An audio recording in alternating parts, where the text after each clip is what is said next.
Hi guys, welcome back to the channel. This is Graph here and we are back with another video. This time we have Denis Dekay. I think it's one of the most requested artists. So just so you know, these are the two references that I use for this track. So Knockdown and HXIST. I know some of you asked for Last Resort, but I had to make a choice, either the reverse bass or the rumble kick. So this time I did a rumble kick and I will do soon a tutorial on a reverse bass sound from another artist. So be sure to check the project file if you want it. It's in the description of the video. Thank you so much for giving the support to the channel with your likes, your comments and your subscriptions. And here we go.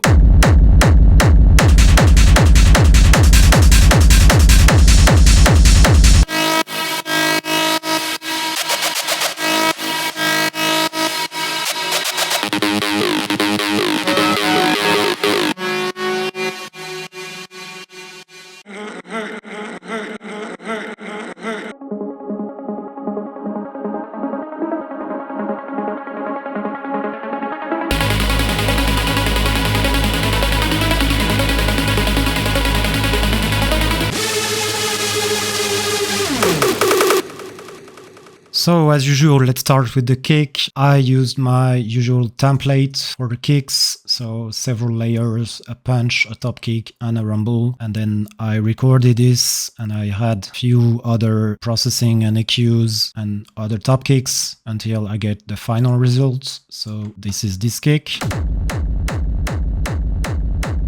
So how I did that, I'm gonna first show you the main samples. So I made, of course, I had, so before all EQs, this was the kick.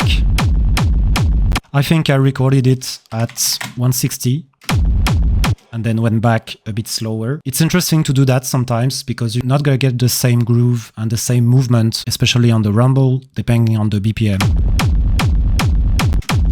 So you see, and then if you record it and use the warp mode, you will still keep the same movement, but with a slower BPM. So for this kick, I've used first a punch layer. And what I did is I took a clean punch sample, which is the this Trancy BD Vengeance sample. So it's a simple kick, and I just want the first part of it. And I added a grit layer. So I took a full kick, I tried different ones, and that's why it's a good thing to have sometimes some full kick samples. And I'm using them as grit layers or textures or whatever. So here it's just to give a bit of reverb movement on that group. And what I do is also taking only the bass for the punch, nothing on the offbeat. Then I have my top kick. So these top kick are just to give an extra punch, especially on top of the main kick layers. So how I did that is I took several little samples. So here it's a snare, here it's another snare, more clear, and this one is a top kick. And here I just control with my EQs the higher frequencies because it's going to be very harsh generally. So I stack them and then I just add a mild saturation here and making sure I have no lows, of course. And then I'm adding a bit of that reverby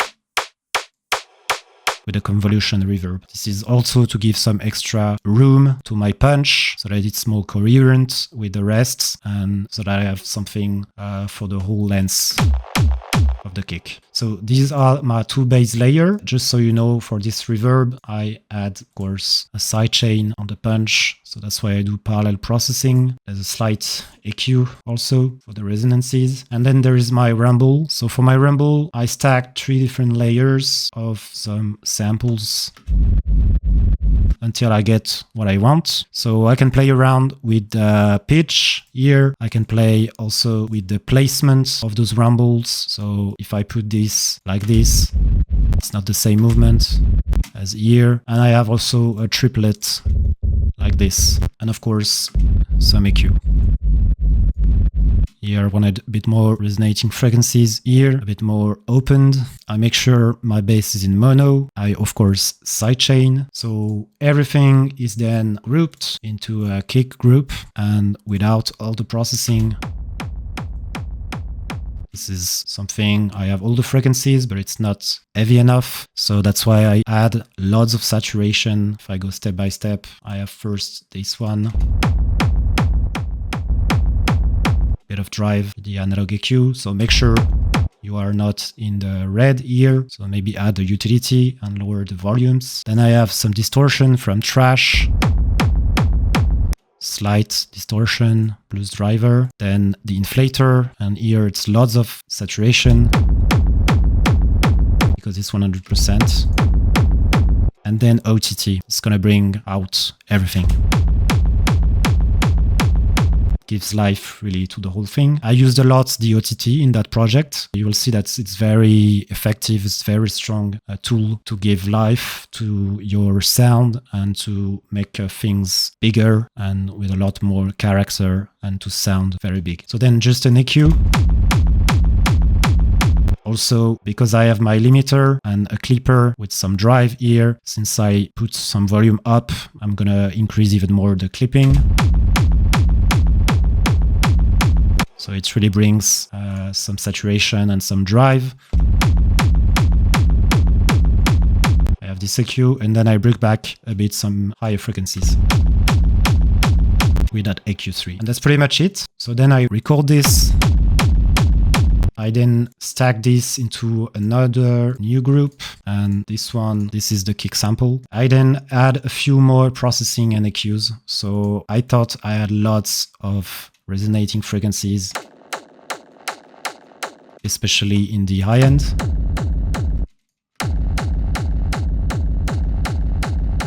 So you see, I also use this overdrive, which gives back a bit of deepness in the lower sub-frequencies. I like to use the EQ3 also.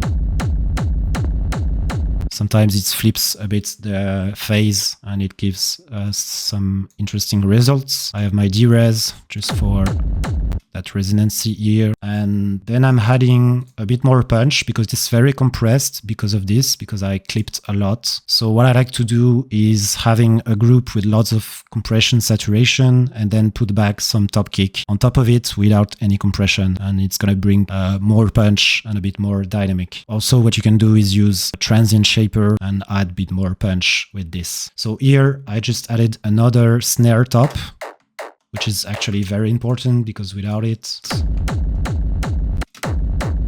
it really brings that punch that I just talked about. So what I do to make those such snare, hardcore snare, is really the classic technique that I show you lots of time. So saturation, EQ, and what you do is you create a resonancy where you want it to punch, and it's gonna fill up that frequency area with some saturation, and you do that 2 times or even more if you want something even more like hardcore. You can bring even more saturation if you want. So for instance, if I put another one, you're gonna bring those nasty hardstyle frequencies. And that's what I did. So brings my snare top, and then I just have another top kick. And I took a sample, I just use the transient part of it. I make sure I EQ, I take only the punch, and it's my final product. Again, I brought back a bit of that sub, very slight here with that setup. It's very effective. And then also some EQs to lower the resonating frequencies. And that's it for my kick. And on top of that kick, I have a few channels that will bring a bit of background and life and room to my kick. So I have first this reverse sample. So it's just gate, so it's basically reverb that I of course sidechain, and it brings a little more movement and room to my kick. I have also this noise loop because I thought in Denis Dekay tracks sometimes he had a bit of something in the background. So here I just took this noise loop. I had a bit of delay, so that it's more moving. I sidechain, I EQ, and that's pretty much it. And I have a final one, which is the vocal. And it brings the vibe in the intro with the kick.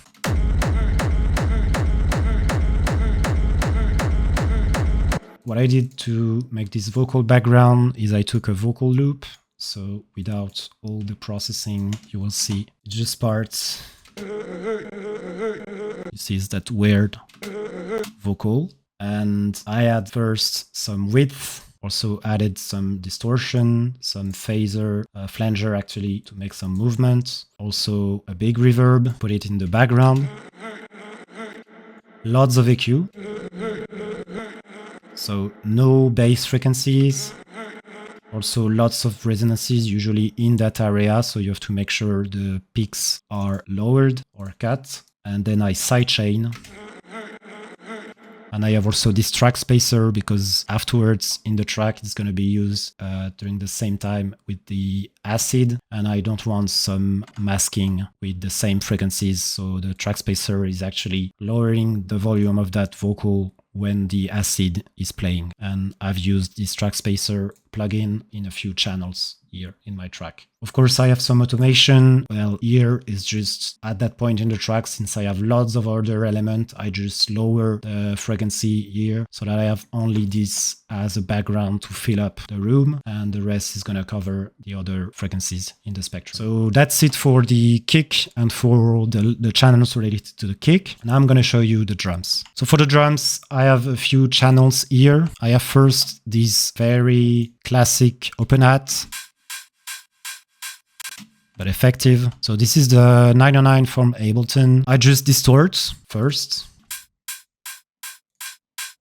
The overdrive, the drum bus. I have also some EQ to withdraw those frequencies and to also cut the resonances. Like this. I add some room.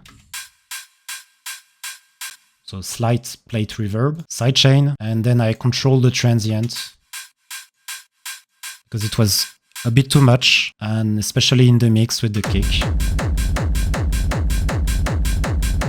And with the rest, it was better to lower a bit the transient. That's how I did this open hat. Then I have a perk loop. So how I did this is I stacked 2 Vengeance loops, so old school loops like this, and I just had some brute compression. So same method as the shreds. So at first it's just those kind of loops. And then I'm adding brute compression, EQ, and reverb here, slight reverb, and of course sidechain. And it's gonna create that rhythm. And it really works because of the brute compression. It really brings the groove and give a steady level of volume. So it's very effective. I have also that little impact just in the background, quite a bit more room, again, in the intro. So it's just an impact. I choose the right impact. I just want here something with a long reverb in the background and only in the higher frequencies, a kind of a noise sweep. And then I just sidechain. I use also this automation to sidechain only when there is the kick. So if I don't have anything in the break, for instance, I use the same instance of that kickstart in the other channels, for instance here, so that I don't sidechain during the break. I have also this ride. So it's a classic 909 ride, and it's the classic pattern also, kind of an open hat pattern with a lower volume here. And you can see I also pitch it down so that it was better to my liking than this. So I wanted something a bit lower in frequency. And then it's just an EQ and a sidechain. And finally, I have this hi-hat. So I have a little groove that I created with some velocity here. Can actually add also a bit of humanization, that setup. And then I'm just, again, same as the open hat, adding the same kind of distortion, brute compression. It really brings the noisy part of it. Little plate and just some EQs so that it fits to the track in the mixing phase. And that's pretty much it for the drums. So as you can see, I'm using them at different times of the track. Bring them slowly in the intro. For my drops, I have no drums. It's more effective, and especially in that kind of art techno, to have only like a full kick on and a big lead synth, so that it gives more space for those elements. And then you can bring back the drums for the drive and to accompany the rest. So that's it for the drums. So I then have my synths. So all of these synths are used either as a lead or as a supporting synth in the track, sometimes even in the background, and sometimes as a call and answer to the main leads. So first, I'm gonna show you this, which is the main lead synth. So it's a kind of FM sound, and I'm gonna be honest, I didn't make the patch for this one, but I still use it with some tweaks. So what I do to find such leads is I take a big synth sound that I found. So here it was this one, it's a saw bass. And especially for that kind of hard techno, it's usually saw, because saw waves are literally the noisier and the bigger sound that you can find in your synths. You see, it was just that kind of saw, which is the bass. So I went through my bass sound until I found something that I liked. And how I create the sound to make it bigger is adding a filter. And you can go here in the flanges, either comp filter or these flanges, and you create huge resonances like this. You can play around. You can make also move that cutoff. In the meantime, you can use different resonances. You can try different filters. And it's going to create those very huge sounds. And also what's important is that distortion. Because here it's pretty simple. And if you want to put it right in front of your face, the best tool that you have is the OTT. It's really bringing the compression and the sound really like forward. And then also lots of reverb to create a space. So here I actually use random space because it was creating some nasty reverb and I quite liked it. Of course, you get a sidechain and of course you gotta control frequencies. Withdraw all of those bass frequencies and also some of those mid frequencies that are sometimes a bit too loud. So that's what I did. And also I control here with the amp. I don't want the presence and treble so high because it's gonna give too much crispiness to the sound. So I use it to distort it, but I lower those buttons and I'm using the OTT, which is very powerful. So I then use the same patch to make those sound in the background, but here I'm in G sharp 1 and here I just use another note in the scale. I'm actually in G sharp Phrygian and it's the same thing here. It's maybe just that I have more reverb, especially here in the breakdown because I have other elements that are in the center and I want something more in the background and actually with some autopan. So that's why I use this autopan and I actually reduce the autopan until I reach the pre-drop. And I have this sound in the center, kind of telling that it's going to be the lead and that I'm going to use it full in front of your face in the next part of the track. So this was the first synth. I also added another support synth on top of that lead, which is the same sound, but without the filter. And so I just use it to fill up the frequency spectrum because I have only this and I felt it was a bit empty. And you see it adds lots of frequency and something very wide to the sound. So that's why I've added this part as a support synth. I then have a screech, which is used as a kind of call and answer with that lead synth. And I have a slight variation here. I, of course, use the arpeggiator. This is literally the best tool to make those kind of synths and find some IDs. You can play around with the rate, you can play around with the octave, and you can create some interesting patterns. So here again, it's a patch from Reviat Sound, so it's a screech, and it's actually some very detuned saw waves. As I show you in my tutorial, there's just a different distortion here, downsample, a bit of EQ and resonating frequency here, and of course, some multiband compression, which is basically an OTT, and it's going to bring again something very, very powerful and wide. And finally, I have this acid.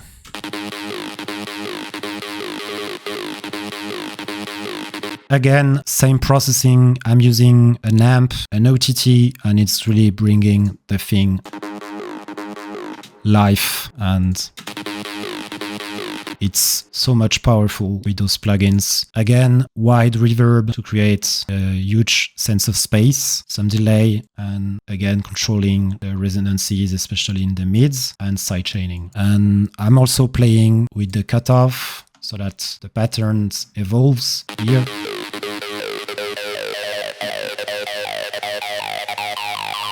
So here it's just a pattern that you can create, and I'm actually switching between the root notes of my scale, one octave lower or upper, and I play with that cutoff filter, and it's just an acid patch. This one is from Techno, so it's that kind of wave, and it's playing and creating the acid with that resonating frequency. It's almost a neat preset with lots of bass, and then of course, again, lots of distortion, compression, delay, reverb, so on. That's how it's made. And that's pretty much it for the leads. I'm gonna go through the harmonics that I use in the breakdown. So for the harmonics, the main idea was to follow a bit what Denis Dekay made in his track Knockdown. So what I had first is create that choir.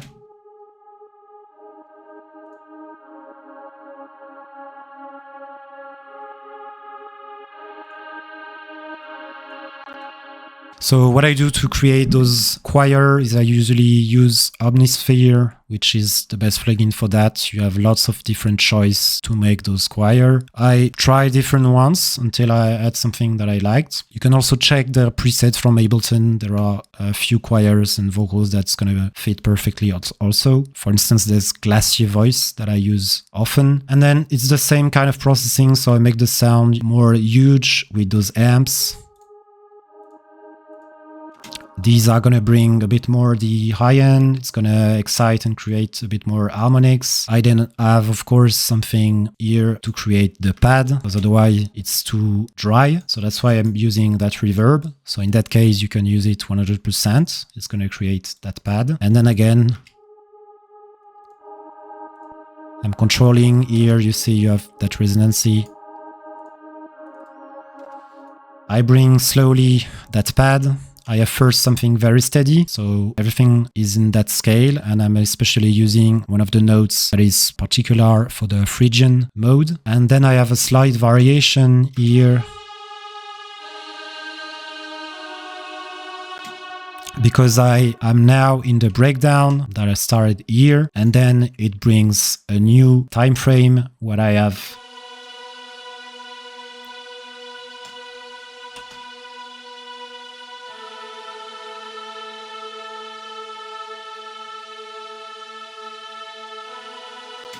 So this is going to create the tension, and I have also the Reese bass.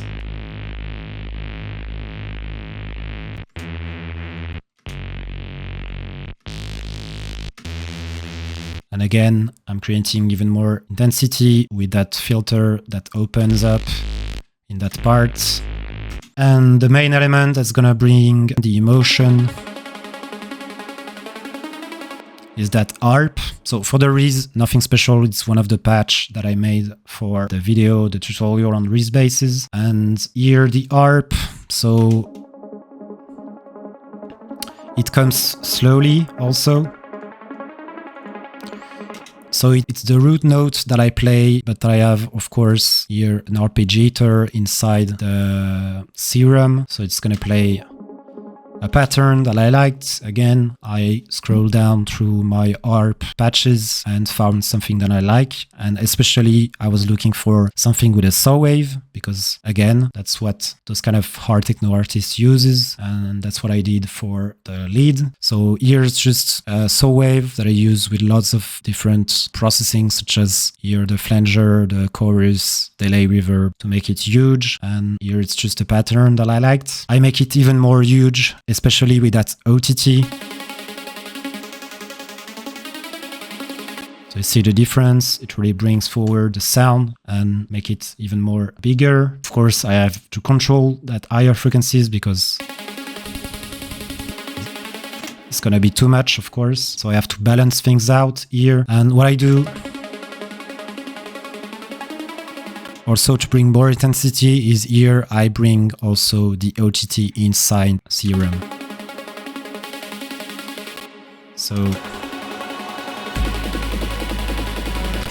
you really have that big feeling because everything is opening up. I have a variation in the choir. I have the Reese bass. Then it intensify because I have also some snare rolls effects. I have also the supporting Arp here, which is just an octave below, and it's going to bring a bit more power to that Arp. And what I do, because I have lots of different frequencies with that synth, with those choir, with the Arp and so on, is again, I'm really using that track spacer, and I'm choosing between all of the elements what I want to put in front. What's the priority channel that I want to put forward. So in that track, I wanted to put the Arp first, then the choir, and then the Reese, and then this in the background. So I use the space to put this in the background on the sides. The rest is more in the center, but I have to make some choices to first put the Arp and prioritize it with the track spacer over the Reese bass and the choir. And then I have same thing with the snare rolls. So I use these samples and I chopped up the thing so that it intensifies. And I'm also playing with the wideness of the sound. So it's a bit quieter at the beginning, especially also with that auto filter. And then I bring it back to the center and I put more high frequencies. It's going to create more intensity. And then it's very wide at the drop here. I have also another snare roll.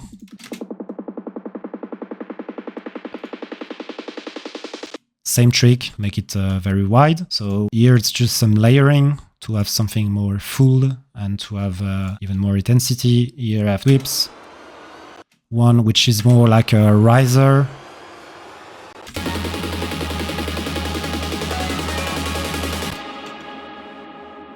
And then I have another, so it's kind of a fake drop, or at least there's a silence. Everything is coming to max of intensity and it's going to be released. I still have some reverb. So I use the return channel for that. I also use it with the other elements. And then I bring another kind of fake drop. So I have another riser. This sweep up, which is more noisy, and it's gonna prepare for the Hoover. A pre-fill drop, and then boom. You have the drop. So here, just chopped up samples to make something that I liked, especially also in the intro here, some different patterns. And here the Hoover, so this one is made out of 2 Juno synths, and one is very detuned and very wide. One is more in the center, which is more in the bass, of course. And how to do a Hoover is basically having some pitch variation. So here, the pitch is following the envelope and it's going to be released. That's what creates the thing when it stops. You see, so it's lower in octave, 2 octaves actually. And also I have another movement, and this is the pitch envelope here in Ableton. I have a decrease in pitch like this.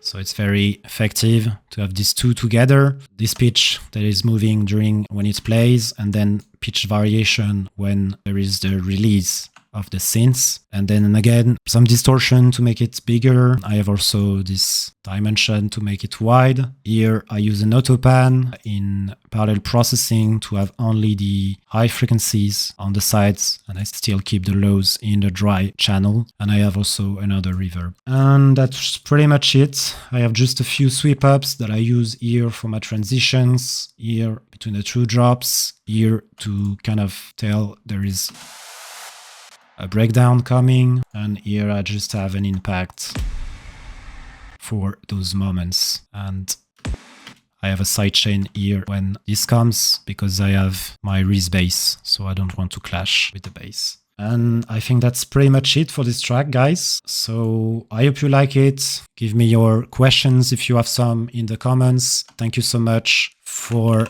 your support, and I see you in the next one. Ciao, guys.